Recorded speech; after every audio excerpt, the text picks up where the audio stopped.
पश्चिम बंगाल के एक छोटे से गांव में, जहां मिट्टी की सौंधी खुशबू और रिश्तों की सादगी बसी थी, वहीं हमारी नायिका झनक भी अपने भोलेपन, दिल छू लेने वाली मुस्कान और निश्चल स्वभाव के लिए जानी जाती थी।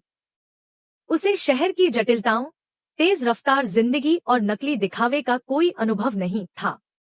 लेकिन नियति ने उसे ऐसी राह पर ला खड़ा किया, जहां हर मोड़ पर उसे खुद को साबित करना था, हर रिश्ते को पहचानना था और अपने अस्तित्व की लड़ाई लड़नी थी।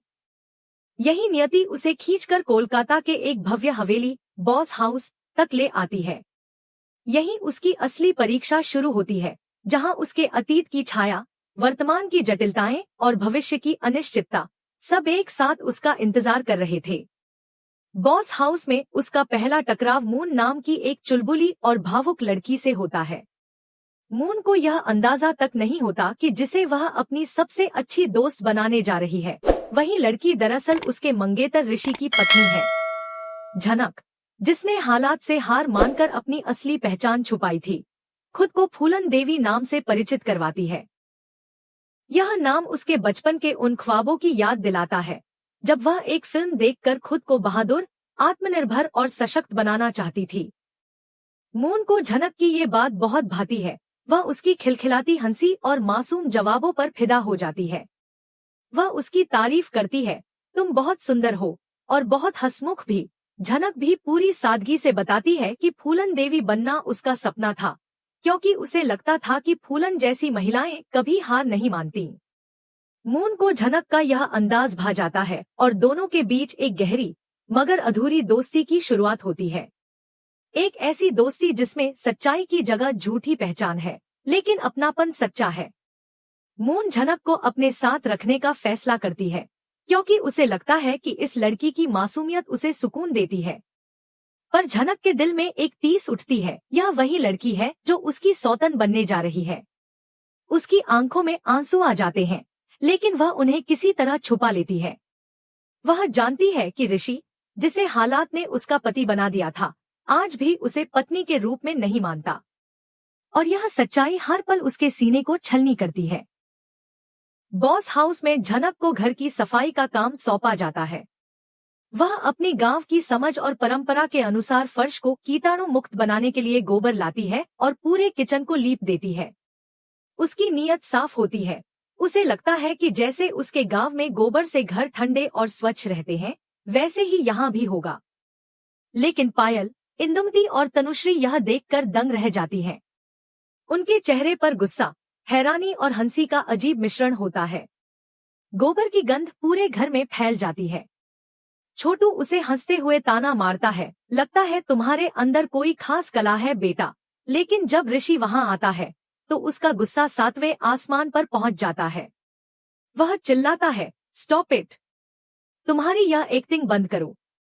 मुझे पता है गोबर क्या होता है, चंदन क्या होता है। यहाँ किसी को भी गोबर की जरूरत नहीं है। झनक, जो अपनी कोशिश को महान समझ रही थी, अब उसकी आंखों में नमी उतर आती है।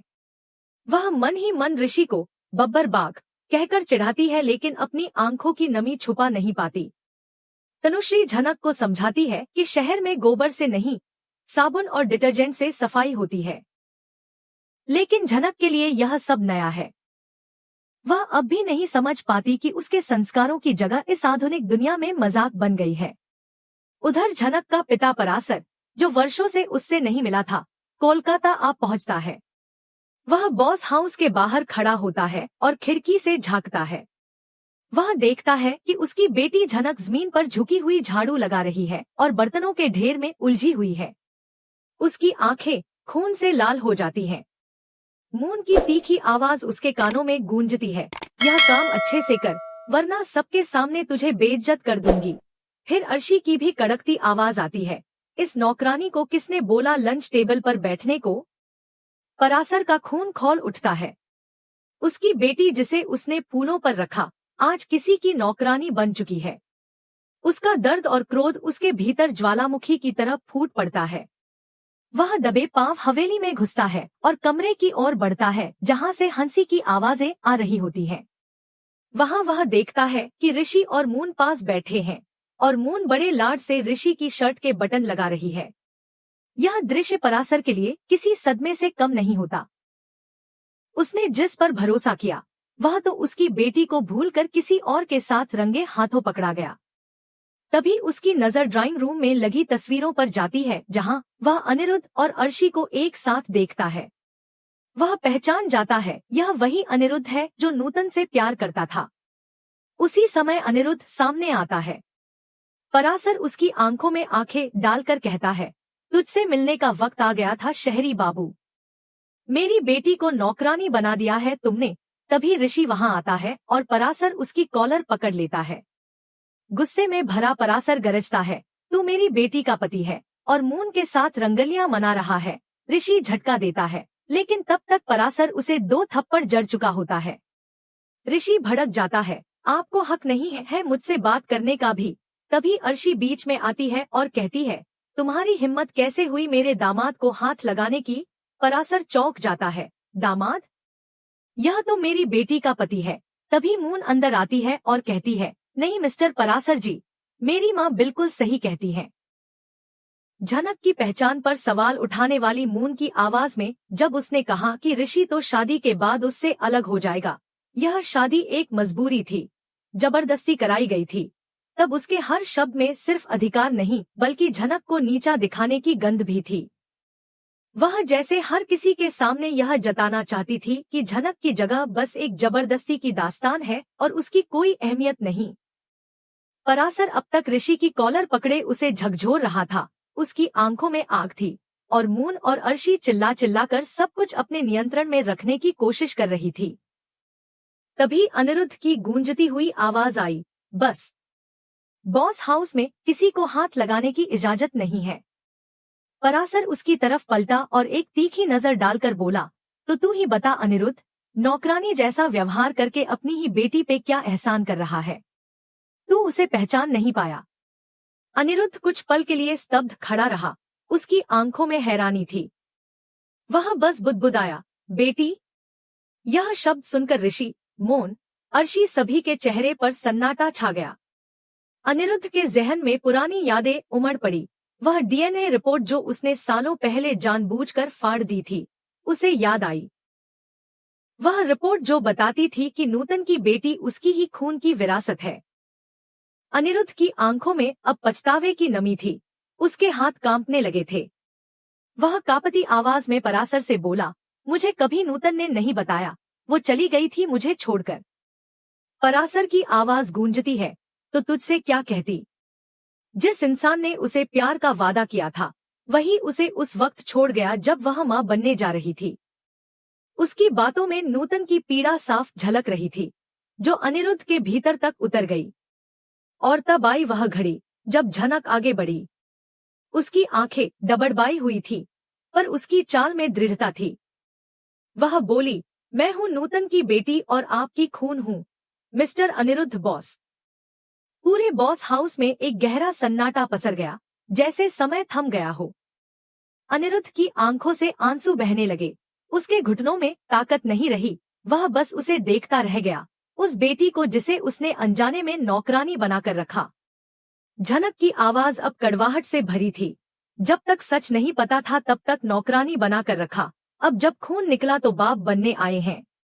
अनिरुद्ध कुछ बोल नहीं पाया, बस शर्म से उसका सिर झुक गया। तभी अर्शी ने अपने कटाक्ष से माहौल को और विषैला कर दिया। वाह, अब नौकरानी भी बेटी निकली। क्या अब घर की सारी सर्विस खून से तय होगी? मून ने भी स्वर मिलाते हुए कहा, प्लीज पापा, don't fall for this drama. ये तो सिर्फ सिंपैथी लेना जानती है। ऋषि एक कोने में खड़ा था। उसका चेहरा भावशून्य था लेकिन उसकी आंखों में तूफान चल रहा था। पराशर उसकी ओर मुड़ता है और कहता है, चुप क्यों है? शादी की थी तो जिम्मेदारी भी उठा। अगर तुझमें मर्दानगी होती तो मेरी बेटी को झाड़ू पोछा नहीं करना पड़ता। ऋषि के भीतर ये शब्द सीधा आत्मा तक उतरते हैं। उसी क्षण झनक की आवाज फिर गूंजती है, मैंने सब कुछ सहा क्योंकि मुझे लगता था यही मेरी किस्मत है, पर अब मैं सिर्फ एक बेटी नहीं हूँ, एक औरत भी हूँ जो अपनी इज्जत के लिए लड़ेगी। ना मैं बॉस हाउस छोड़ूंगी, ना झुकूंगी। जो भी करना है यही सबके सामने करना होगा। उसकी बातों में इतनी मजबूती थी कि हर कोई कुछ क्षण के लिए स्तब्ध रह गया। अगले दिन अनिरुद्ध पूरे परिवार को बुलाकर घोषणा करता है, आज से झनक न सिर्फ मेरी बेटी है बल्कि इस घर की बराबर की वारिस भी है। यह सुनते ही अर्शी और मून के चेहरे स्याह हो जाते हैं।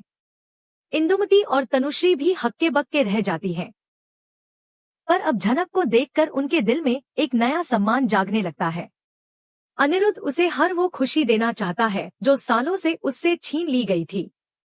लेकिन झनक के खिलाफ साजिश अभी खत्म नहीं हुई थी। अर्शी और मून अब अपनी हार को पचा नहीं पा रही थी।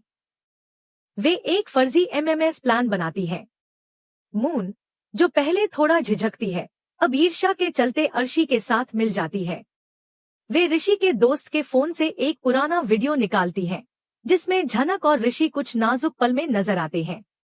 उस वीडियो को तोड़मरोड़ कर एक अश्लील एमएमएस में बदल दिया जाता है और इसे सोशल मीडिया पर वायरल कर दिया जाता है। जल्द ही बॉस हाउस के व्हाट्सएप ग्रुप्स और फेसबुक पेज पर वह वीडियो चर्चा का विषय बन जाता है। जैसे ही यह एमएमएस सबके सामने आता है, फिर एक तूफान खड़ा हो जाता है। अर्शी और मून झनक पर उंगलियां उठाते हुए चिल्लाती हैं, यही है तुम्हारी बेटी अनिरुद्ध? अब देख लिया उसका असली चेहरा? अनिरुद्ध का मन डगमगाता है, लेकिन परासर उसका कंधा पकड़ता है और कहता है, मेरी बेटी ऐसी नहीं है। यह सब एक चाल है। ऋषि, जो अब तक झनक के दर्द को समझने लगा था, अब चुप नहीं रहता। वह सामने आकर कहता है, बस, यह एमएमएस फर्जी है। इसे तोड़ मरोड़ कर पेश किया गया है। झनक हमेशा सच्ची और ईमानदार रही है। मैंने कभी उसकी कदर नहीं की, पर अब मैं हर कदम पर उसके साथ हूँ। उसकी बात सुनकर पूरे बॉस हाउस में फिर सन्नाटा छा जाता है। इस बार ऋषि का समर्थन झनक को एक नई ताकत देता है। पुलिस भी पहुंचती है और एमएमएस की जांच शुरू होती है। जल्दी ही पता चलता है कि यह सब एक साजिश थी। अर्शी और मून की पोल खुल जाती है और उनके खिलाफ कानूनी कार्रवाई शुरू हो जाती है। अब झनक सिर्फ अनिरुद्ध की बेटी नहीं, बल्कि बॉस हाउस की बहू बन चुकी है, जिसे ऋषि ने दिल से स्वीकार कर लिया है। उनके बीच अब प्यार और सम्मान का रिश्ता है। अनिरुद्ध उसे वारिस घोषित करता है और वह अब फूलन देवी नहीं, जनक बॉस बन जाती है। एक ऐसी स्त्री जिसने अपनी पहचान खुद बनाई, जिसने अपने अतीत को स्वीकार कर अपने भविष्य की इबारत खुद लिखी। बॉस हाउस में अब एक नई सुबह है। इंदुमती और तनुश्री तक उसे अपनी बेटी जैसा मानने लगती हैं। वहीं एक और पात्र जीत, अनिरुद्ध का पार्टनर, भी धीरे धीरे झनक की जिंदगी से जुड़ने लगता है।